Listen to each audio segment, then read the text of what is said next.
On today's episode, we catch up with bodybuilding sensation, Kelli Blanchfield.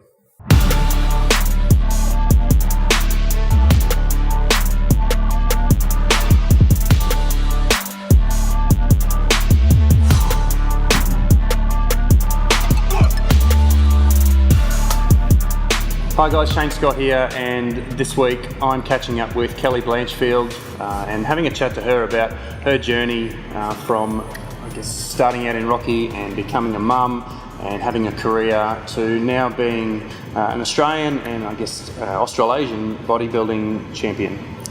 Morning. Morning. Welcome. Thank you. So I guess as we talked about, the premise and the context behind this podcast is just to have a chat to you about your journey and some of the successes and the problems that you faced throughout your life and how you've overcome that. And I know we've been talking for a little bit now about being a mum and the challenges that go along with that. So I guess going right back to where everything first began. So you were born in Townsville. Yep, born in Townsville. Moved to Rocky when I was about 5. Yep. So I do call Rocky my hometown because I have lived here, I've raised my children here, I've worked here, went to school here. Yep. And studied here. So yeah, definitely a Rocky girl. So that sort of takes you through up until the end of high school. Career, so what were you sort of looking at in terms of career at that point? I studied business and hospitality and sponsorship, so that was something that I was quite passionate about. I was always very good at the business side, the accounting side, that sort of thing. When I left my study, I got a great job at Win Television, which I absolutely loved. Cool. Worked my way around there for about 2 years, so I had moved out of home when I was 18. So I'll just touch on that. So how did your parents take that? I guess was that a choice of yours, or was that them sort of? It was, I suppose, a choice of mine, breaking out of structure. Yep. And just wanting to get some independence on my own. I was always in a hurry to grow up and be independent and have my own life. So when I had the opportunity, and I probably broke my mother's heart, but but I did actually end up moving home with her when I had John and the kids to build a house. So I did sort of go back home. Yeah. But for me, I'm just a very strong, independent, probably stubborn type of person, which is good in my sport because you need that type of personality, I think, to stick through a prep. So moved out, did what I wanted to do, lived by myself, loved it, had a great job, and then met John. Yeah, right. So how old were you when you met John? I was 20. 20, yes. Right. And then so you became a mum at a young age as well? Yes, we got married, and by the age of 21 I was married with a brand new baby, yeah, right. So we didn't muck around. So life throws you a curveball, and then you've got to.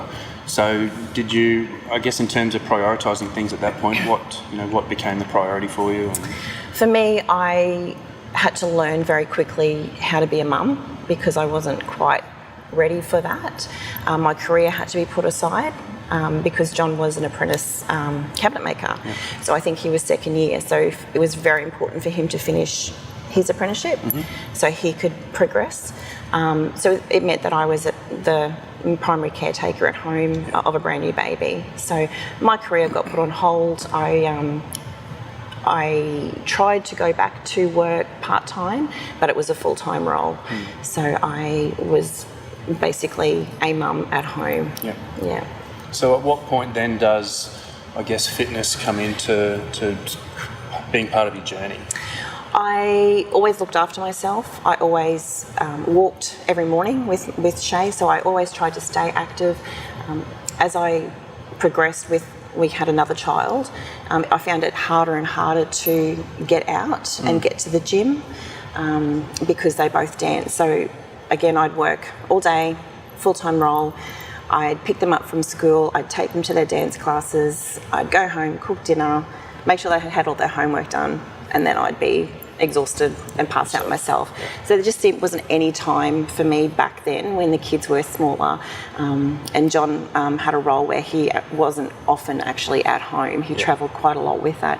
And when he was sort of off going to the gym and doing what he wanted to do. Yep. I did put myself last a lot. Yeah. That seems to be a pretty stereotypical story, I think, for mums, is that, and I guess society sort of created that norm to a certain extent, where the expectation is that the mums stay at home and the dads go off and do whatever they continue to do. It seems to be changing a little bit now. I think I can see it changing with the people that I work with now. Like women seem to be getting a lot more support from their partners, and I think workplaces now are changing and offering a lot more support. There's as businesses, they're sort of saying, well, fathers get more time off for when babies are born, and also a more flexible work-life balance as well, where dads can leave and pick the kids up from school and that sort of thing. I guess probably one of the biggest things, of all the people that I follow on social media, you're one that's probably got the biggest footprint.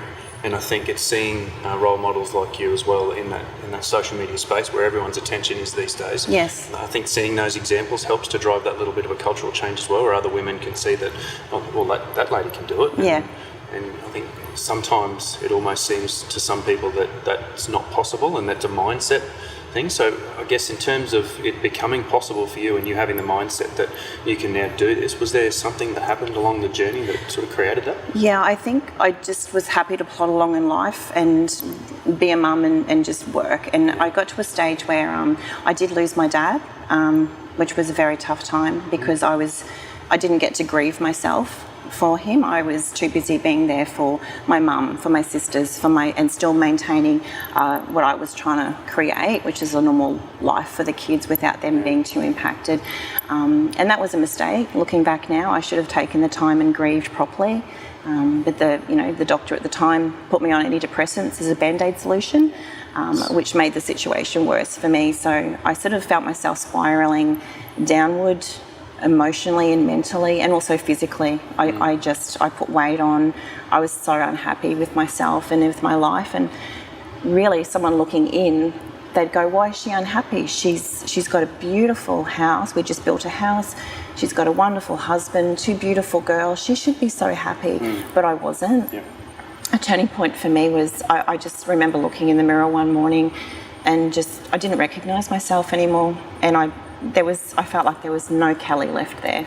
I'm too busy giving it all out to everybody else. And I remember saying to John, we were sort of waiting at some takeaway restaurant, and I saw a lady walk past, and she must have just competed or was competing because she was incredible. And I said to John, I want to look like that.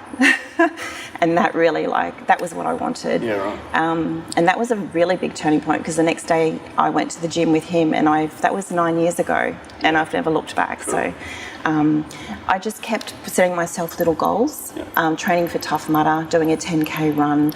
I lost about 10 kilos of body fat and put on some nice muscle. I knew that I had the determination, and for me, I fell in love with feeling strong. And it was an empowering feeling for me, because I'd go and I felt amazing when I was at the gym.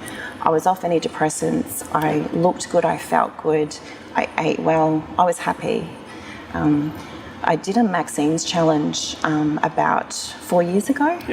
And at the end of that 12-week challenge, I remember looking at my finished photo, and I actually had a six-pack. I went, wow. Never. First time I've ever had a six-pack in my life. So I thought, you know what? I reckon you could jump on stage, because it's something I've always wanted to do. I was turning 40 the following year. I went, well, if you're not going to do it, you're going to do it next year, or it's just not going to happen. So I did. I wanted to tick that box, and I wanted to compete, and I wanted to be in the best shape ever at 40, and I did. I stood on stage the day after my 40th birthday, and I got a third place in Brisbane at an IMBA competition, and the following week, which qualified me for the Australian titles, and the following week I went to Canberra, and I got top 5 in Australia. Wow. So that's a pretty quick, I guess, transition from getting to the gym and then sort of getting into that. So was there a moment, I guess, that you were... I'm expecting that in that situation you're going to be well out of your comfort zone, and absolutely. I guess contemplating that I've got to get on stage, I've got to do this, and the only person that's seen me, like this is John, is, I guess, how did you overcome that little piece of adversity? Again, it's a mindset thing. I really, really, really wanted to do it. And if you really, really want to do something, you will do whatever it takes to get there. So for me, I wanted photos. I wanted to look back and go, look at what I did. And initially, that's all I wanted. But as I progressed, I wanted more and more and more. And the more you push yourself and the hungrier you get, the more focused and determined you are. And that's where I'm at now, where I'm the strongest I've ever been mentally and emotionally in my entire life at 43. And physically, and physically, in the best shape possible. So it was a moment for me where I stood on stage at 40 and went, I've done it, but I want more. I never knew that I wanted to do that. 20 years ago, there's no way I would have pictured myself doing that. That's interesting. Yeah. Yeah. So it's one of those ones that just popped up and went, here's an opportunity. Yeah. Walk away or take it. Yep. And I took it with both hands, and I still do. Yeah. I think that's I'm not a massive fan of regret, but I think there's definitely a lot of points in people's lives where they have opportunities to learn from what the fork in the road and which path they take, and that's definitely one where I see you've sort of had that opportunity to go one way or the other, and you've picked it and gone all in. And bodybuilding is hard because you could put 110% into a prep, but at the end of the day, it depends on those 4 judges sitting there. Yeah. It's with powerlifting, which I have done in my off seasons. You either pick it up or you don't. With bodybuilding, it's subjective to the judges, so it is hard. But I think what you've got to have in your mind is that this is for me. I've done the best I can, and I'm happy regardless of the outcome. That's a brilliant way to look at it. Yeah. And you have to be like that, otherwise you just get too disappointed. Yeah, well, I guess I was thinking with all the issues with body perception, and especially in women, that probably the fitness model and bodybuilding industry from a female perspective, does it have a bit of a bad rep from that perspective? Or I suppose it does. Every federation does have a little bit of that, but then for me, I feel like there's so much more positivity that overshadows all of that. I have met so many incredible, beautiful, lovely people through this sport that any negativity, I don't even focus on it anymore. I just don't have time to focus on that sort of thing. And I expect that most of the people that are there doing it with you are in exactly the same space. Yeah, we love our sport, and we love what we do, and we support each other through it all. And you sort of almost try and bring out the best in each other, and even backstage you're sort of having a chat before you go on. It's very daunting. I'm a very introverted person. I think I'm up in about 92%. So you're totally comfortable doing this? So for the first time for me to stand on stage, I was absolutely terrified, but so excited all at once. And that's how I knew it was my sort of sport, because I wanted to show off all of my hard work and everything that I'd achieved and all the hard work that I put into it.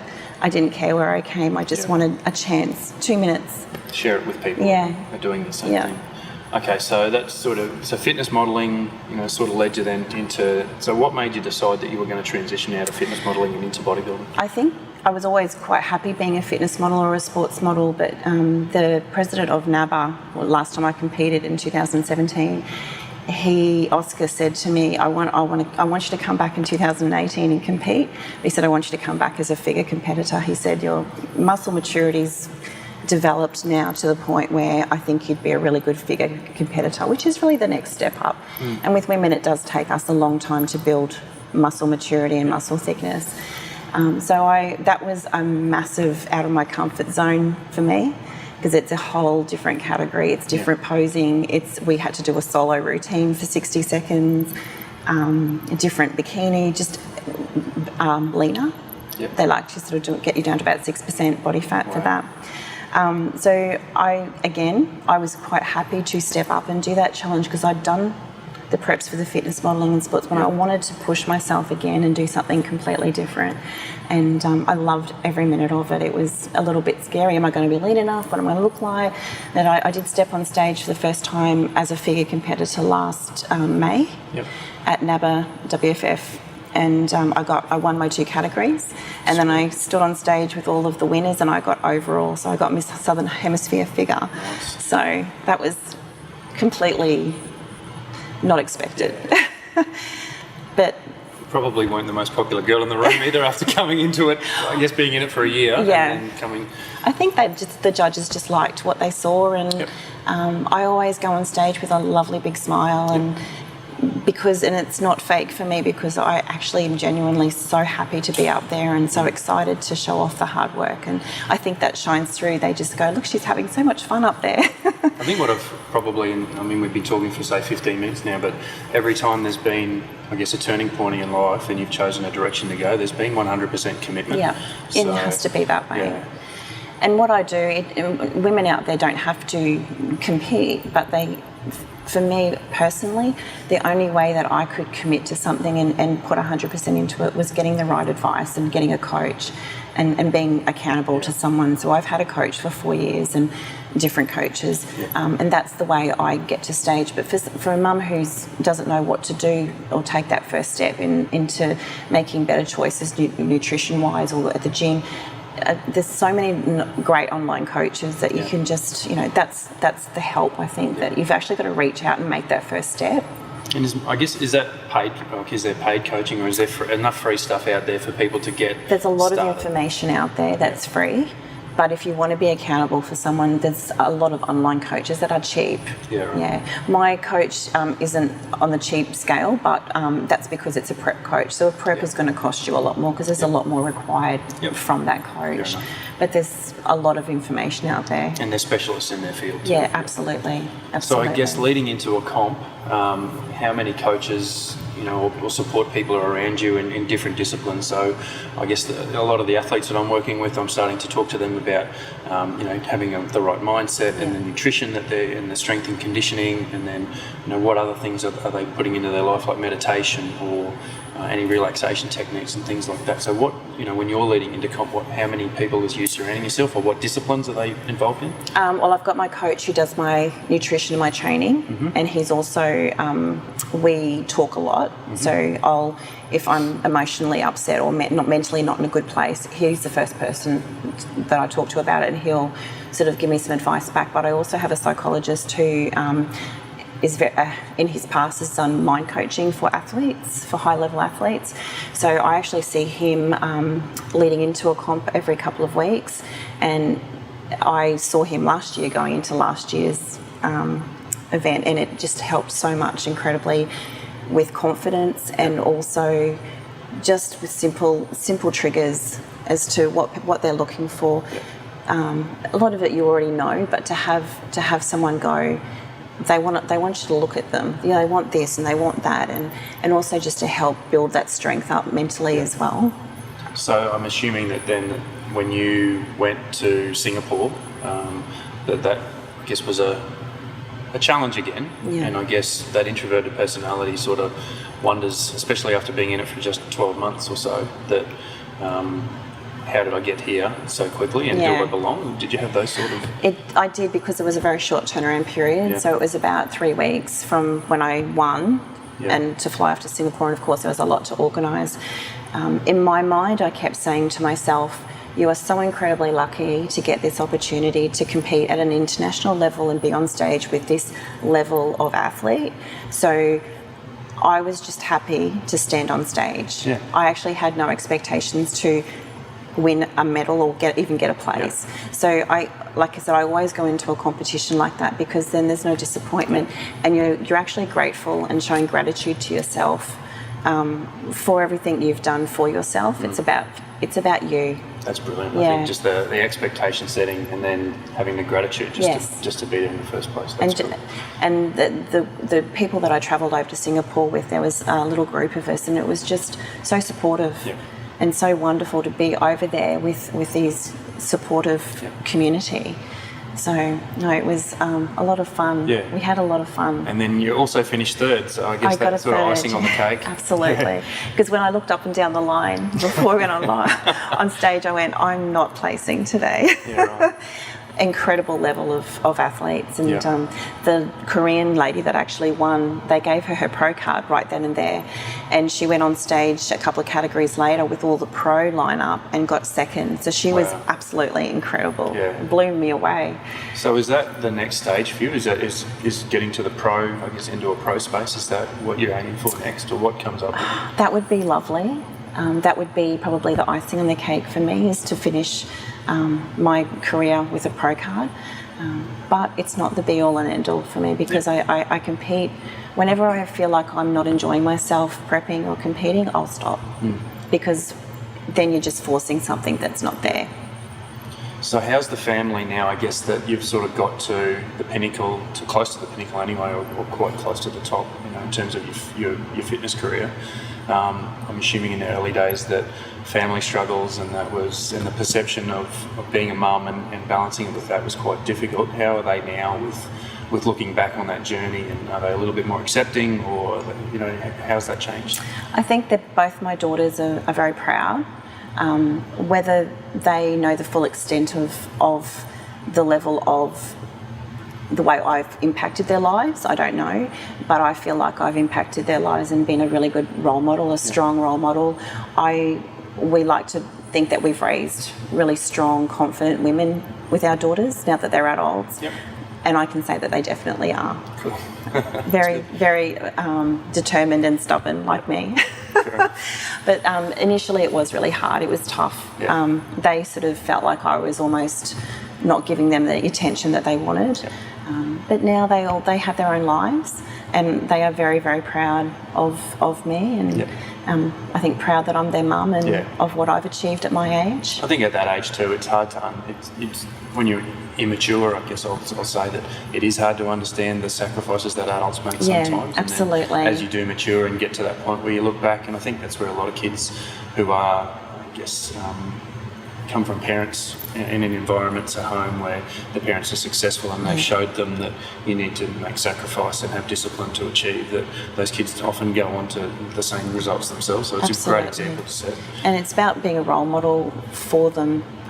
Where I was in that dark space before I made the transition, I don't feel like I was a good role model. I was a good mum. I was providing the basic needs, but I certainly wasn't the happy, bubbly, confident person that I am here today. Yeah. So. All right, so I guess the other stuff that I'm starting to investigate and explore with my guys at the moment is athlete branding and having a personal brand, and I think you're definitely someone who has a strategy in mind for what they're doing.